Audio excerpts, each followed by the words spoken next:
Boa tarde a todos.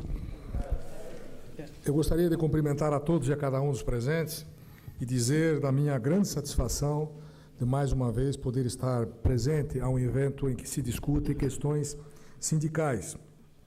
E cumprimentar o presidente da Força Sindical, o Sérgio Butka, que tem sido um batalhador incansável pelas questões que envolvem o sindicalismo brasileiro, e tenho certeza que este evento repercutirá fundamente em todos nós, pela sua importância, pelos temas que foram aqui distribuídos, pela proposta de discutir a liberdade e o engessamento do movimento sindical, e pelos temas que foram escolhidos e pelos palestrantes.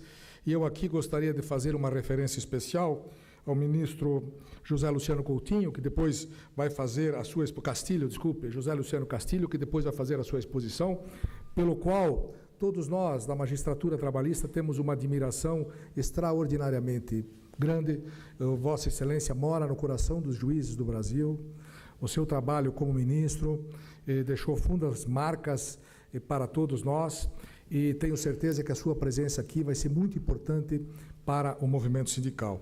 Gostaria também de fazer uma referência ao juiz do desembargador Douglas Alencar Rodrigues, lá de Brasília, 10ª Região, pelo qual todos nós da magistratura também guardamos um carinho especial pelas suas posições firmes, pelo seu comportamento, inclusive, quando conselheiro do Conselho Nacional de Justiça. A minha manifestação aqui, na verdade, era para falar um pouco sobre a questão do enquadramento sindical. E eu gostaria, antes de falar especificamente sobre esse tema, dizer que, vendo aqui os temas propostos, terceirização, efeitos nocivos, interdito proibitório e a questão dos novos rumos da negociação coletiva, confesso que tenho um pouco de tristeza em relação a alguns comportamentos que se verifica na magistratura em relação a esses temas. No que diz respeito, por exemplo, à terceirização, não podíamos deixar de falar sobre aquela coisa que aconteceu lá no Supremo Tribunal Federal, de deixar de responsabilizar os entes públicos, ainda que subsidiariamente, na questão das terceirizações. Penso que este evento vai redundar em prejuízo para os trabalhadores, e penso que não corresponde àquela ideia que se tem do Supremo como um Supremo efetivamente avançado, que está preocupado com as questões sociais do país. Quanto aos interditos proibitórios, lamentavelmente nós temos assistido em alguns tribunais, em algumas varas, atitudes tipicamente antissindicais do patronato e também dos juízes, quando aplicam pesadas multas, fazendo com que os trabalhadores não possam exercer o seu direito de greve. E eu tenho sempre dito que, na verdade, o interdito proibitório, ele é, na verdade, uma questão jurídica que foi gestada nos grandes escritórios de advocacia do capital, com o objetivo de impedir o movimento grevista. A ideia é que isso continuasse na Justiça Estadual, onde lá todos os interditos proibitórios eram liminarmente deferidos, sem uma análise um pouco mais aprofundada. Mas isso veio para a Justiça do Trabalho, e aqui se imaginava que essa análise seria um pouco mais adequada. E o que se observa? Se trazem fotos, se trazem documentos de movimentos acontecidos em anos anteriores, como se isso estivesse acontecendo naquele momento, e o juiz, sem chamar as partes para ouvi-los, simplesmente defere o interdito proibindo a greve, ou melhor, dizendo que a greve pode ser feita, mas desde que seja 500 metros, 1 quilômetro longe da empresa. Então, esses tipos de comportamentos relacionados ao interdito proibitório, que tenho certeza que hoje de manhã foram discutidos aqui, nos mostra que ainda há uma longa luta pela frente a ser desenvolvida. E essa luta tem que ser feita, na verdade, com a persuasão, com a argumentação, com fundamentação jurídica.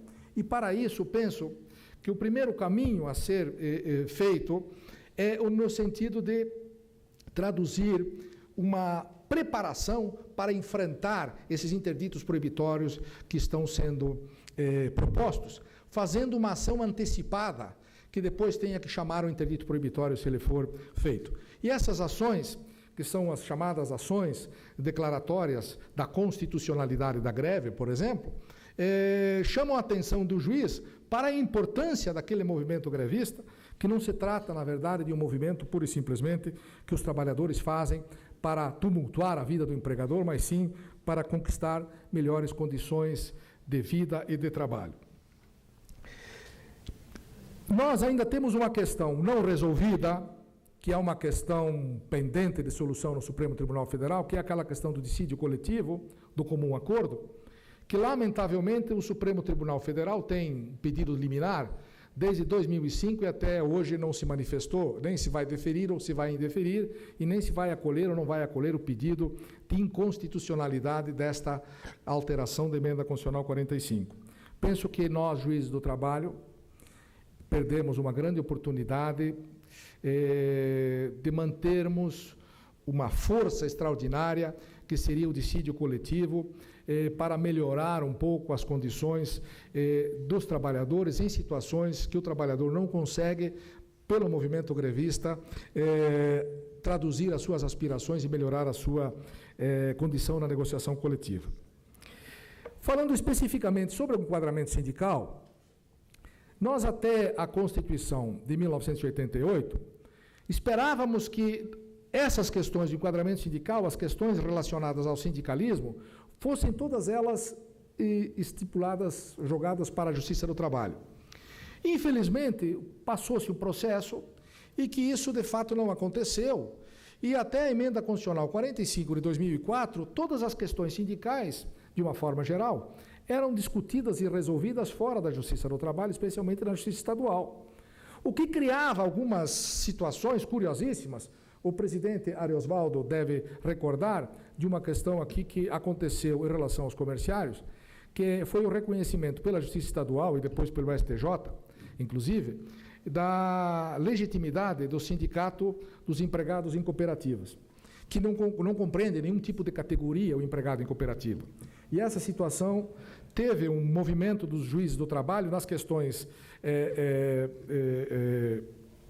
voltadas para o dissídio coletivo, de não se reconhecer os empregados em cooperativas como uma categoria própria, até porque não se compreende nem como uma categoria econômica e nem muito menos uma atividade profissional específica dos trabalhadores.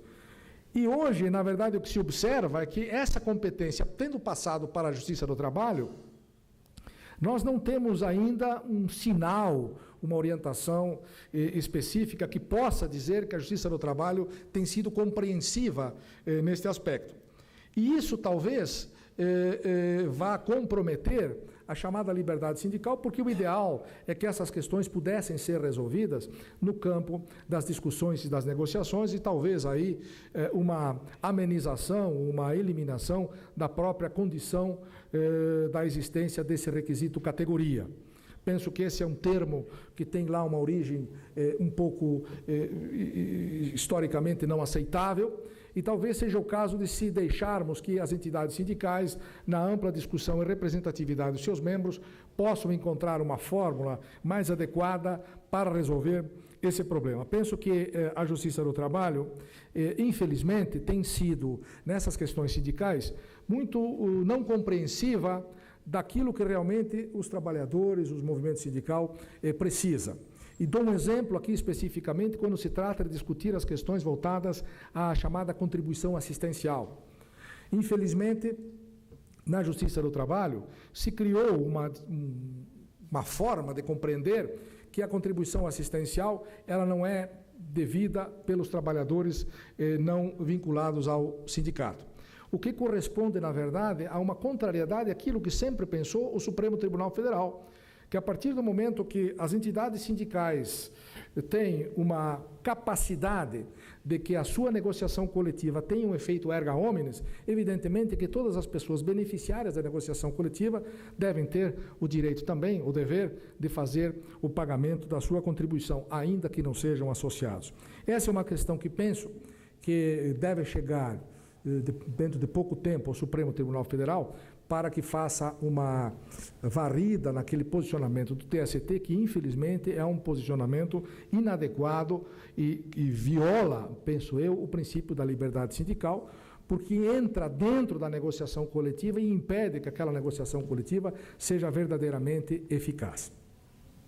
Voltando à questão do enquadramento sindical, eu penso que esse é um dos temas menos discutidos do direito sindical, pelos sindicatos, até porque nem sempre isso ocorre nas bases, isso é uma coisa um pouco distante, e talvez seja um dos temas que tenhamos que nos debruçar, especialmente para verificar o que é a expressão categoria preponderante.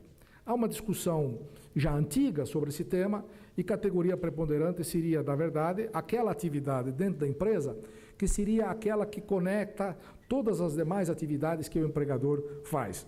E, portanto, esta conexão estabelecida pela atividade preponderante, mais importante que a empresa desenvolve, é que atrairia o seu enquadramento e, portanto, a partir dali, o enquadramento dos trabalhadores para todos os efeitos da contribuição sindical e negociação coletiva e assim por diante. Eu gostaria de me colocar aqui à disposição, o Dr. Pedro Paulo Lapa, que é aquele que especificamente me convidou, e dizer que nós, juízes do trabalho, temos todas as nossas limitações possíveis e imagináveis em relação à nossa atividade, mas eu gostaria de me colocar à disposição para que nós, em outros eventos, possamos discutir outros temas, e penso que é importantíssimo isto de aproximar os juízes do trabalho, trazê-los a esses eventos para que eles possam ouvir, para que eles possam sentir, porque nós não somos isolados no universo. Nós temos uma convivência que ela é absolutamente necessária para podermos compreender-nos uns aos outros. E penso que os juízes, prestando atenção naquilo que o movimento sindical tem a dizer, penso que os juízes poderão mudar muitas e muitas questões. E eu vejo pela atuação que tenho lá no tribunal. Muitas e muitas vezes os juízes estão refratários a algum tipo de argumento, mas depois de se argumentar e conversar e ouvir e pedir vista, etc., os juízes conseguem, muitas vezes, modificar a sua compreensão. Eu me recordo de um caso em que tinha sido aplicada uma pesada multa a um sindicato interdito proibitório, e, na verdade, o valor era aquilo que não se imaginava que se pudesse haver uma condenação. O meu voto como relator era no sentido de que não fosse aplicada a multa, até porque a greve depois foi consolidada numa negociação coletiva, e eu, então, retirava a multa que era dada pelo primeiro grau. E, na discussão do tribunal, eu, na verdade, fiquei vencido. Mas aquela multa milionária que teria que ser estipulada para manter a sentença do primeiro grau, foi revertida numa multazinha pequena, o que demonstra que valeu a pena a minha manifestação, porque se eu não tivesse falado nada, a multa teria passado. Então, a manifestação de dizer que achava que a multa não deveria ter sido cobrada, não foi como ela tinha sido aplicada no primeiro grau. Foi, mas em proporção muito inferior àquela estipulada inicialmente. Portanto, eu penso que vale a pena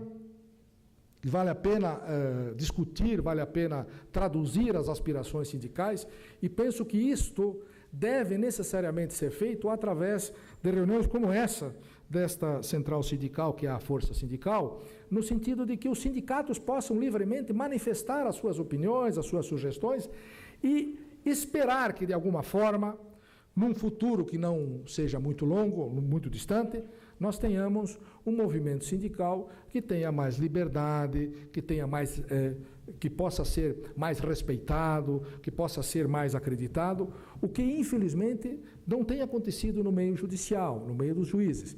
E isso penso que talvez seja o ponto principal que nós tenhamos que mirar quando falarmos nesse tipo de debate. Penso que a sociedade, hoje, depois da Constituição de 88, compreende perfeitamente o papel do sindicato. O que não tem havido aí uma conexão entre o que a sociedade pensa, o que o sindicato pensa, o que os dirigentes sindicais pensam e aquilo que passa, o que chega lá no Poder Judiciário. Evidentemente que teremos exceção entre os juízes, né? Teremos exceção nas varas, nos tribunais, mas há, infelizmente, uma maré montante de má vontade com a atividade sindical. E penso que nós precisamos quebrar esta corrente, e para quebrar esta corrente nós precisamos argumentar, trazer fundamentação lá da Organização Internacional do Trabalho, se for o caso, pedir a condenação de condutas antissindicais lá na Organização Internacional do Trabalho, que já tem manifestações a esse respeito, para que não fiquemos, para usar uma linguagem esportiva, para que não fiquemos só no ataque. Penso que há necessidade de que avancemos no sentido de tomar atitudes proativas para criar, em relação ao movimento sindical, uma atitude de mais conhecimento e de mais respeitabilidade. Muito obrigado pela atenção.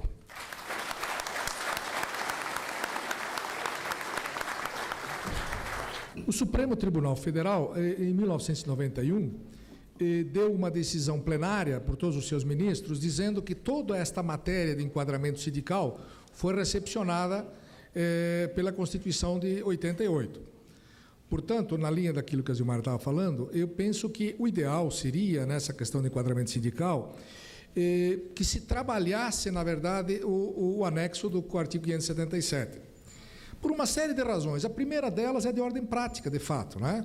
Porque para dar um norte de exatamente como esse enquadramento sindical continua existindo depois de 88, quando desapareceu a Comissão de Enquadramento Sindical do Ministério do Trabalho. Então, penso que este movimento para que o Ministério do Trabalho, as centrais sindicais, trabalhassem no sentido de atualizar este anexo do artigo 577, penso que é muito importante isso. Para sinalizar aos juízes, porque vejam, antigamente como é que funcionava o sistema? Quando o juiz tinha dúvidas sobre isso, não sei se o ministro Castilho chegou a examinar uma questão dessa, mas quando a gente tinha dúvidas, eu sou daqueles juízes antigos ainda antes de 88, né? O que a gente mandava, na verdade, quando tinha dúvida, a gente solicitava do Ministério do Trabalho informações sobre aquele enquadramento sindical.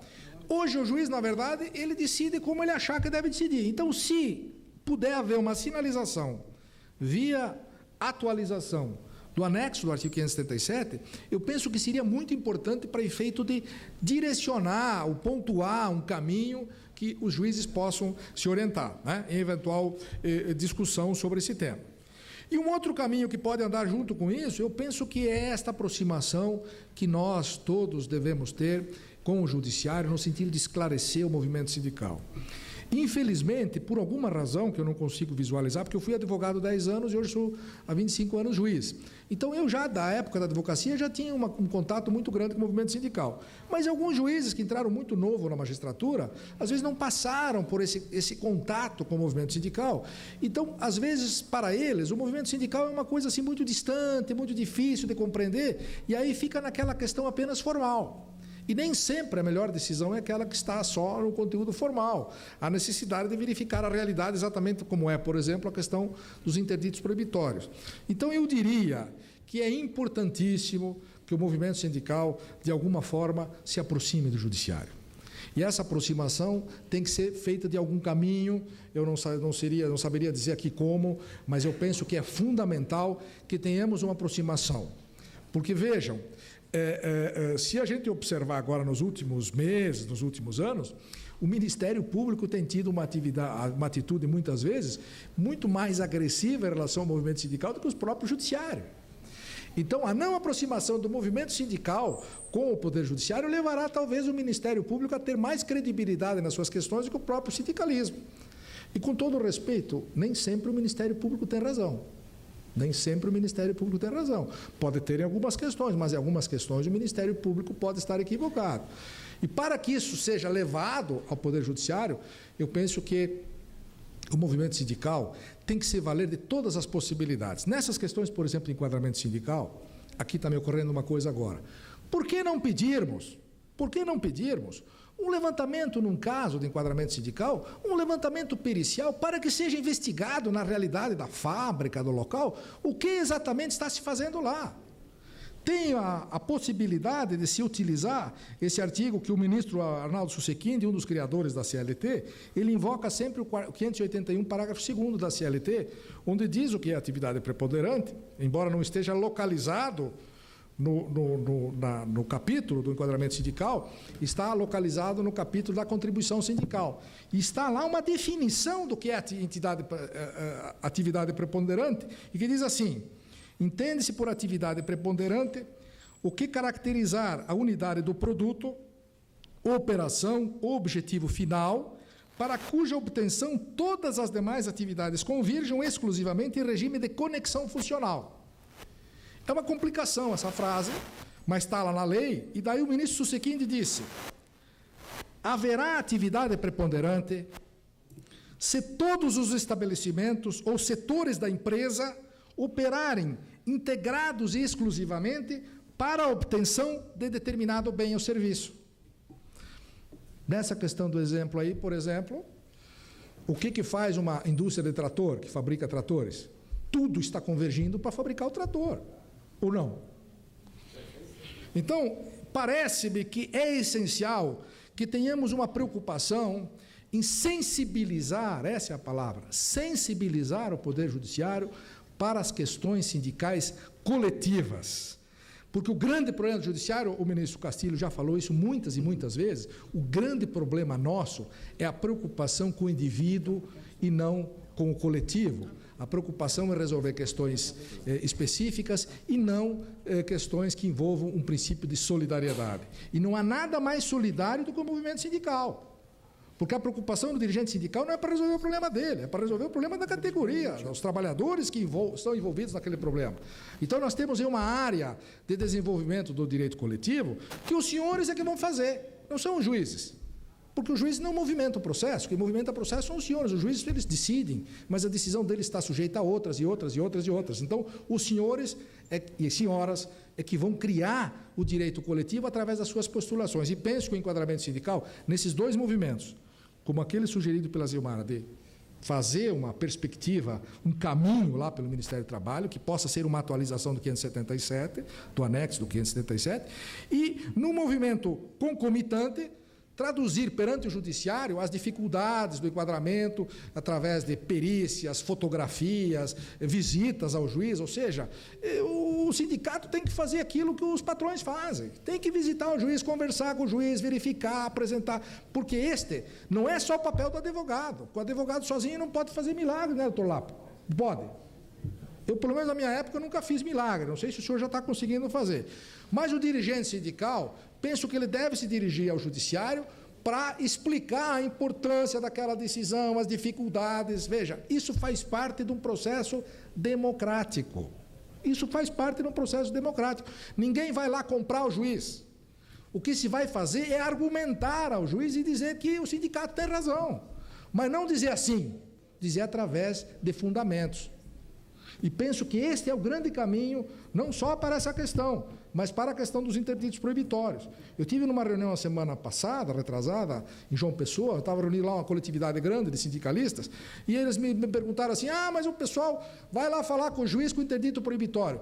E por que os senhores não vão falar com o juiz? Mas a gente tem receio de falar com o juiz. Bom, aí se tem receio de falar com o juiz, quem chega lá e diz que a greve está acontecendo, que vai trazer problema para a cidade, que vai impedir os alunos de ir para a escola, que vai trazer algazarra e tal, o juiz dá liminar. E o sindicato não fala nada, quando nem a greve existiu. Existem muitos e muitos interditos proibitórios que são dados sem sequer a Assembleia Geral de Paralisação. Porque não se manifesta a vontade do sindicato perante a vontade de uma atividade econômica que muitas vezes ela é extremamente poderosa no sentido de antecipar-se a questões que podem eventualmente trazer conflitos. E, lógico, nós não podemos imaginar que o papel do Ministério do Trabalho seja um papel legislativo, um papel que vá compelir os sindicatos a adotarem aquilo. Penso que o Ministério do Trabalho ele poderia servir como um órgão agregador dessa atualização deste anexo do artigo 577, que, na verdade, na época tinha um caráter vinculativo para os juízes, né? E hoje não tem mais. Mas ele tem um papel indicativo importante, até porque a quantidade de entidades sindicais que nós temos hoje são 17 mil, se não me engano, 18 mil. 15 mil. Então, veja, são 15 mil sindicatos e isto gerando ações judiciais e dificuldades, etc. Penso que esse trabalho, se as centrais sindicais, especialmente a força sindical, puder se inclinar nesse caminho, penso que faria um grande serviço para que nós pudéssemos ter uma orientação, né, um caminho para a solução desses casos, inclusive o problema lá das concessionárias. Eu vou só me deter numa questão que penso que é interessante apresentar alguns argumentos, essa questão internacional. Lógico, eu concordo com a doutora Zilmara. Na verdade, nós não poderíamos fazer recurso aos órgãos internacionais antes de esgotado o caminho nacional para a solução das questões internas. Mas, desde que uma questão seja julgada de uma forma antissindical, no primeiro grau, no Tribunal Regional do Trabalho, no Tribunal Superior do Trabalho e, eventualmente, no Supremo Tribunal Federal, penso que só resta ao movimento sindical um caminho, que é o recurso ao Comitê de Liberdade Sindical da OIT. Nós temos um caso absolutamente emblemático disso, relacionado aos petroleiros. Os petroleiros fizeram uma greve nacional, greve esta que foi feita porque o presidente Itamar Franco tinha feito um acordo para uns reajustes e uma série de vantagens que tinham sido fixadas, acertadas com os petroleiros, e depois, na hora H, recuou, os petroleiros fizeram a greve, foi uma greve muito intensa, faltou gás de cozinha, não me recordo agora exatamente o ano, mas foi na época que o presidente Itamar Franco presidia o Brasil. E aconteceu uma coisa curiosa, o Tribunal Superior do Trabalho, o ministro Castilho possivelmente deve lembrar da situação. O que aconteceu no TST? O TST aplicou pesadas multas para os petroleiros, a Federação dos Petroleiros, por causa da greve, que não foi parada em decorrência da determinação do TST. Essas greves, houve recursos internos lá no TST, o movimento perdeu, houve recurso ao Supremo que não foi admitido, e ficou estabelecida uma multa milionária em relação aos petroleiros, que não poderiam pagar nunca. E aí o que os petroleiros poderiam fazer em relação a isso? O que poderiam fazer? Eles fizeram o que tinham que fazer mesmo. Recorreram ao comitê sindical, ao órgão específico da atividade sindical, Comitê de Liberdade Sindical, lá da Organização Internacional do Trabalho.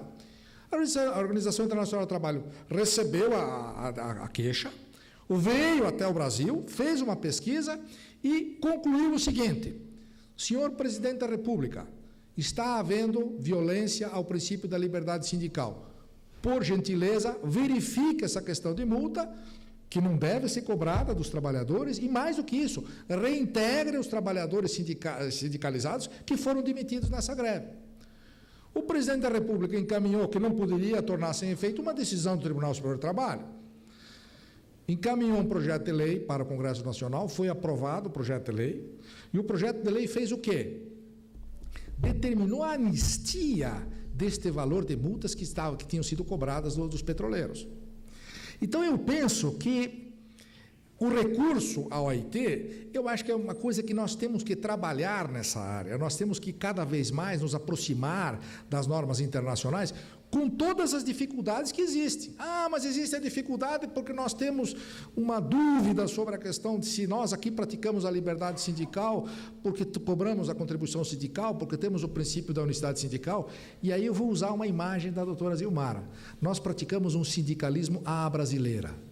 O nosso sindicalismo é diferente. Não é melhor nem pior que os outros, ele é diferente. Porque nós não tivemos muita coisa que os outros tiveram. Não tivemos revolução industrial. A nossa legislação é recente, a legislação foi uma legislação que veio praticamente de cima para baixo. Ou seja, nós temos uma situação muito diferente do sindicalismo inglês, americano, francês, italiano e tal. E por isso, nós temos que ser criativos, ter a nossa criatividade, sim, mas não nos esquecermos que existem situações limite onde o único recurso possível e viável é o recurso à Organização Internacional do Trabalho. E agora, as convenções da OIT, elas valem mais do que a lei. Conforme o Supremo Tribunal Federal já decidiu, nós agora temos uma situação que a convenção da OIT, sendo um tratado, ela tem um valor supralegal. Portanto, se a Convenção 158 da OIT, o Supremo Tribunal Federal disser que aquela denúncia feita pelo presidente Fernando Henrique foi irregular, vai voltar à situação da aprovação lá da Convenção 158 e nós teremos a ressuscitação do Tim Maia. Que o Tim Maia é que criou essa ideia do medemotivos. E aí nós teremos uma convenção que dirá o seguinte: nenhum trabalhador do Brasil vai poder ser despedido se não houver uma justificativa.